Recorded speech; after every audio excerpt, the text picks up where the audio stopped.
இந்த நிகழ்ச்சியிலே கலந்து கொண்டிருக்கக்கூடிய நம்முடைய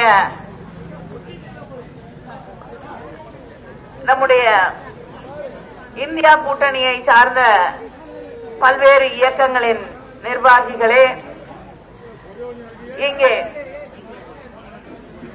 இந்த நிகழ்ச்சியிலே கலந்து கொண்டிருக்கக்கூடிய திராவிட முன்னேற்ற கழகத்தின் முன்னணி செயல் வீரர்களே, சகோதரர்களே, சகோதரிகளே, நம்முடைய அன்பு தலைவர் கலைஞரின் உயிரினும் மேலான அன்பு உடன்பிறப்புகளே,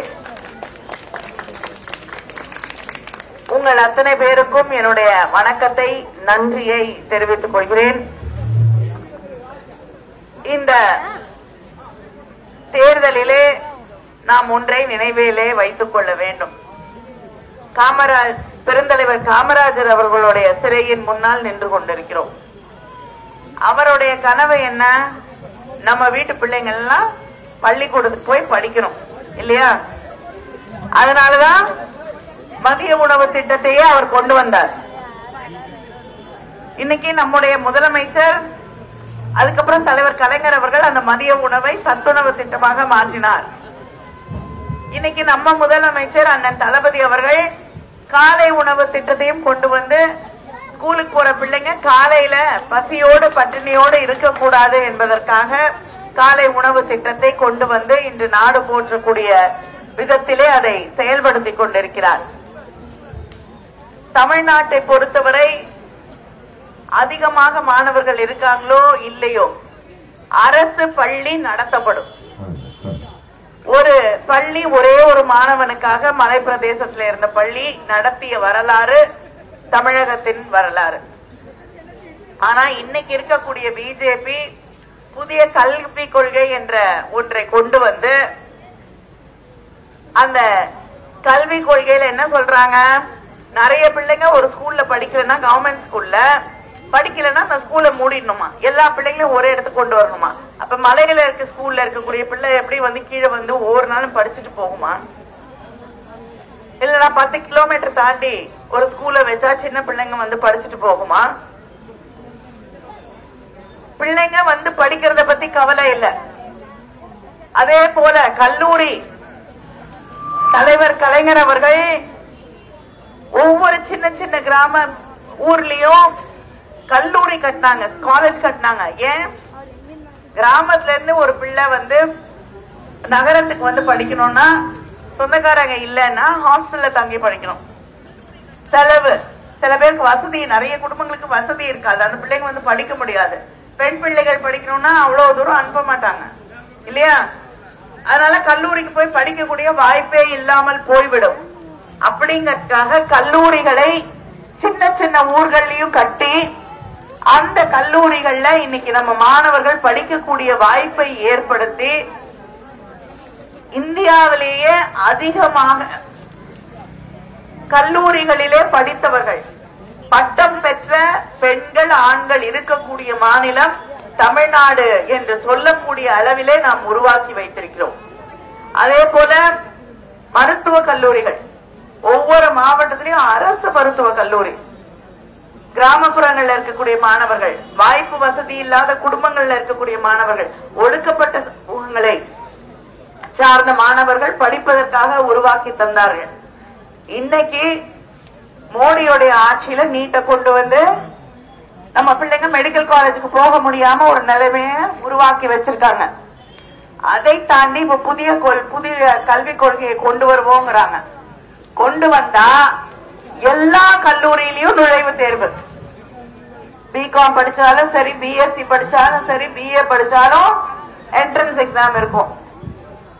வேற பாடத்திட்டத்துல எப்படி நம்ம பிள்ளைங்க போய் படிக்கும்?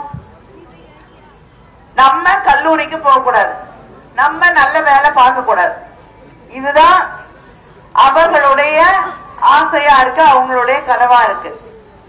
அதனால நம்மள கொண்டு போய் 200 வருஷத்துக்கு முன்னாடி எப்படி அடிமையாக வைத்திருந்தார்களோ அதே ஒரு நிலையை உருவாக்கிட வேண்டும் என்பதுதான் நரேந்திர மோடி, பிஜேபி, RSS, சங் பரிவாருடைய ஆசை.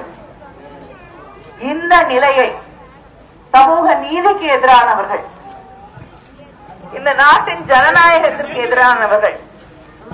பார்லிமெண்ட்ல எந்த விவாதமும் நடக்காது.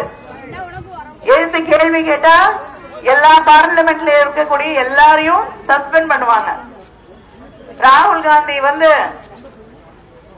காங்கிரஸ் பேரியக்கத்தின் திரு ராகுல் காந்தி அவர்கள் கேள்வி கேட்ட போது, அம்பானி அதானியை பற்றி கேள்விகள் எழுப்பிய போது அவரை பாராளுமன்றத்திலிருந்து முற்றிலுமாக நீக்குவதற்கு அவர் மேல வழக்கு தொடரப்பட்டு தண்டனை வாங்கி தருகிறார்கள். மறுபடியும் போராடிதான் வர முடிகிறது. நம்ம ஊர்ல இவ்வளவு பெரிய பாதிப்பு, மழை, வெள்ளம் வந்தது. இப்ப சுத்தி சுத்தி வராருல்ல மோடி தமிழ்நாட்ட, இல்லையா? 2 நாளைக்கு ஒரு தடவை தமிழ்நாட்டில் இருக்காரு. அவர் போகாத மாவட்டமே இல்லைங்கிற அளவுக்கு சுத்தி சுத்தி வராரு, இல்லையா? மழை வந்தப்ப வந்தாரா? சரி, அவர் வரல. நிதி அமைச்சர் நிர்மலா சீதாராமன் அனுப்பினாங்க. அவங்க எதை பத்தி கவலைப்பட்டாங்க? கோயில சுத்தி சகதி இருக்குன்னு. நம்ம தவித்துக் கொண்டிருந்ததை பற்றி அவர்கள் கவலைப்படவில்லை. அதைவிட போயிட்டு நமக்கு நிதி அனுப்புறாங்க, நிவாரணம் அனுப்புறாங்க. அனுப்புனாங்களா? சென்னையில புயல், மழை, வெள்ளம் பாதிப்பு, இங்கே புயல், மழை, வெள்ளம் பாதிப்பு. ஏதாவது ஒரு பைசா நிதி வந்திருக்கா? உங்களுக்கு வழங்கப்பட்ட அத்தனை நிவாரணமும் 6000 ரூபாயா இருக்கட்டும், அதை தாண்டி வீடு கட்டுவதற்கு, வீடு முழுவதுமாக பழுதடைந்திருந்தால் 4 லட்சம் ரூபாய். அதே போல ஆடு மாடுகளை இழந்தவர்களுக்கு நிவாரணம், மீனவர்களுக்கு நிவாரணம், விவசாயிகளுக்கு உதவி, இது அத்தனையும் செய்தது நம்முடைய முதலமைச்சர் அவர்கள் முத்துவேல் கருணாநிதி ஸ்டாலின். 5 பைசா கொடுக்கல நரேந்திர மோடி. நம்ம நிதியெல்லாம், நம்ம வரியெல்லாம் வாரி கொண்டு போறாங்க டெல்லிக்கு. திருப்பி நமக்கு என்ன கொடுக்கறாங்க? 1 ரூபாய்க்கு 29 பைசா. ஆனா மற்ற மாநிலங்களுக்கு, அவங்க ஆட்சியில் இருக்கக்கூடிய மாநிலங்களுக்கு அள்ளி அள்ளி கொடுக்கறாங்க. இப்படி தொடர்ந்து தமிழகத்திற்கு துரோகம் செய்து கொண்டிருக்கக்கூடிய ஒரு ஆட்சியை நாம் நிச்சயமாக நீடிக்க விடக்கூடாது. பெண்களுக்கு எந்த பாதுகாப்புமே இந்த ஆட்சியில இல்ல. கேட்டா சொல்லுவாங்க நாங்க பெண்களை மதிக்கிறோம்னு. 44 எம்பிக்கள் மேல பெண்களுக்கு எதிரான குற்றங்களை செய்ததற்காக, குழந்தைகளுக்கு எதிரான குற்றங்களை செய்ததற்காக வழக்கு இருக்கு. அவங்களதான் வேட்பாளரை நிக்க வச்சு இன்னைக்கு எம்பியா இருக்கக்கூடியவர்கள் பிஜேபியில 44 பேர் மேல வழக்கு இருக்கு. இதுதான் இவங்க பெண்களை காப்பாற்றுற லட்சணமா? இப்படிப்பட்டவர்களுக்கு எந்த காலத்திலும் நாம் வாக்களித்து விடக் கூடாது. கொடுத்திருக்க வாக்குறுதி எதையுமே நிறைவேற்றினதில்ல. நம்முடைய முதலமைச்சர் அவர்கள் கலைஞர் மகளிர் உரிமை தொகை வழங்குகிறேன் என்று சொன்னார்கள். இன்னைக்கு 1,15,00,000 சகோதரிகள் அந்த மகளிர் உரிமை தொகையை வாங்கிக் கொண்டிருக்கிறார்கள். ஒருவர் இருவர் விடுபட்டிருந்தால் நிச்சயமா தேர்தல் முடிஞ்ச உடனே அவர்களுக்கு முகாம் வைக்கப்பட்டு அந்த மகளிர் உரிமை தொகை வந்துடும். வருமா ஒருத்தர் 2 பேருக்கு விடுபட்டிருக்கு, வந்துடும். சரி, உங்க 2 பேருக்கோ இன்னொரு வேற யாருக்கோ வரலையோ அவங்க எல்லாருக்கும், ஏன்னா எல்லா ஊர்லயும் வாங்குறவங்க அமைதியா இருந்துடுறாங்க. சரியா? நீங்க வாங்குறீங்களா? Very good. அதனால கிடைக்காதவங்களுக்கு நிச்சயமா இன்னும் தேர்தல் முடிஞ்ச உடனே அந்த முகாம் வச்சு யார் யாருக்கெல்லாம் விடுபட்டிருக்கோ எழுதி வாங்கி நிச்சயமா கொடுக்கணும்னு முதலமைச்சர் அவர்கள் தெரிவித்திருக்கிறார்கள். அது கொடுக்கப்படும். அதே போல கேஸ் சிலிண்டர் விலை இப்ப எவ்வளவு விக்குது? மோடி ஆட்சிக்கு வரும்பொழுது 410 ரூபாய். இப்ப 1000க்கு மேல 200, 500, 300, 100 அப்படின்னு ஆடிக்கிட்டு இருக்கு, இல்லையா? அதனால நம்முடைய ஆட்சி அங்கே ஒன்றியத்திலே வந்தவுடன், டெல்லியிலே ஆட்சி மாற்றம் வந்தவுடன் சிலிண்டர் விலை எவ்வளோ தெரியாதா? எவ்வளோ? 500 ரூபாய். உதயசூரியனுக்கு தான் கேஸ் சிலிண்டர் விலைக்கும் இதான். அதே போல பெட்ரோல் 75 ரூபாய், டீசல் 65, 100 நாள் வேலை 150 நாளாக உயர்த்தி வழங்கப்படும். சம்பளம் 400 ரூபாய். அதாமா மோடி காசு கொடுக்கணும். அங்க இருக்கக்கூடிய ஒன்றிய அரசாங்கம் தான் மோடி ஆட்சியில இப்ப இது பிஜேபி இது காங்கிரஸும் திமுகவும் ஆட்சியில இருந்த பொழுது கொண்டு வந்த திட்டம். அந்த திட்டத்தை நடத்தக்கூடாதுங்கிறதுக்காக காசு ஒதுக்குறதே கிடையாது. மறுபடியும் நம்ம ஆட்சி வந்த உடனே காசு ஒதுக்கி 150 நாள் வேலை கொடுத்து 400 ரூபாய் சம்பளமாக உயர்த்தி வழங்கப்படும். சரியா?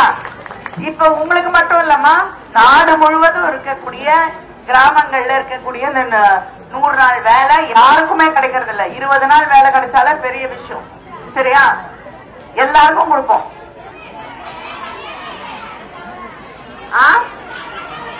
100 நாள் வேலை இல்லையா? இருங்க, நான் இவ்வளவு நேரம் சொன்ன கேட்க வேண்டாமா? அதான்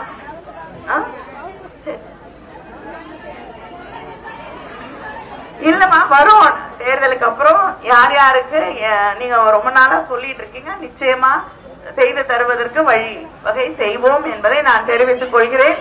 இதையெல்லாம் நாங்க செய்யணும்னா